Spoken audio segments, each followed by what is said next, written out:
ক্ষীর তৈরি করতে খুব একটা বেশি উপকরণের প্রয়োজন হয় না, আর আমি এবার তার ব্যতিক্রম যাব কেন। তবে আজকের এই ভিডিওতে আপনাদেরকে সহজভাবে এবং কিছু টিপস নিয়ে ক্ষীর তৈরি করা দেখাবো। আশা করছি ভিডিওটি আপনাদের ভালো লাগবে। চলুন রেসিপিতে চলে যাই। একটি প্যানে আমি 2 লিটার দুধ নিয়ে নিয়েছি, আর দুধটা একেবারে খাঁটি হলে বেশ ভালো হয়, তবে আপনারা প্যাকেটের দুধ দিয়েও করতে পারবেন।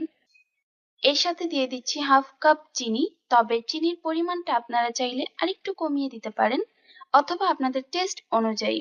চুলার আঁচ মিডিয়ামে রেখে অনবরত নাড়তে হবে। যখন বলক চলে আসবে তখন আর নাড়তে হবে না। চুলার জালটা মিডিয়ামে রাখতে হবে, এতে করে কালারটা একটু সুন্দর আসবে। হাই আঁচে জাল দিয়ে দুধটিকে কমিয়ে ফেলতে পারবেন, কিন্তু এতে করে সুন্দর কালারটা আসবে না।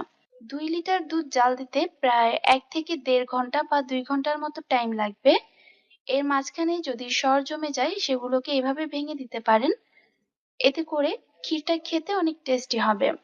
আর আপনাদের একটি প্রশ্ন থাকতে পারে, আমি চিনিটা আগেই কেন দিয়ে দিলাম। চিনিটা যদি আগেই দিয়ে দেন তাহলে খুব সুন্দর একটি কালার আসবে। দুধ কমে যখন প্রায় 1 পোয়ার মতো হয়ে যাবে, তখন আমি এর মধ্যে দিয়ে দিচ্ছি চালের গুঁড়ো 2 টেবিল চামচ। চালের গুঁড়োটা আপনারা আরেকটু বাড়িয়ে বা কমিয়ে দিতে পারেন। কমিয়ে দিলে আপনাদের ক্ষীরের পরিমাণ কম হবে, টেস্ট অনেক ভালো আসবে।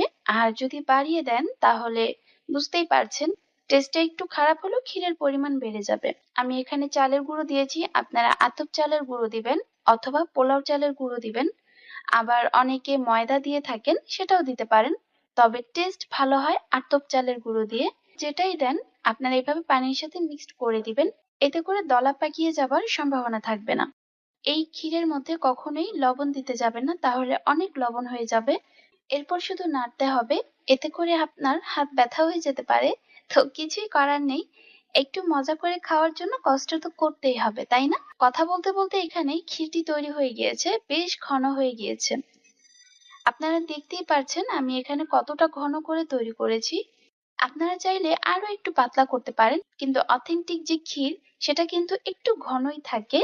আমি এটিকে এমন একটি খোলার মধ্যে সেট করে নেব। আপনারা যে কোনো বাটির মধ্যে সেট করে নিতে পারেন। গরম থাকা অবস্থাতেই আমি বাটির মধ্যে ঢেলে দিচ্ছি।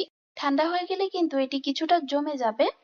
তো আগে থেকে আমি এভাবে সেট করে নিচ্ছি, এতে করে উপরে খুবই সুন্দর একটি সর পড়বে, আর এই সরটা খেতে বেশ মজাদার।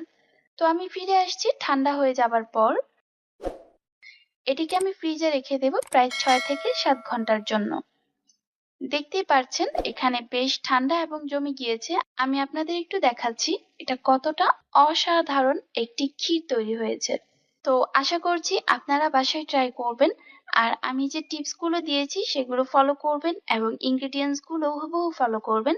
ইনশাল্লাহ আপনাদের ক্ষীরের টেস্ট অনেক ভালো হবে। আর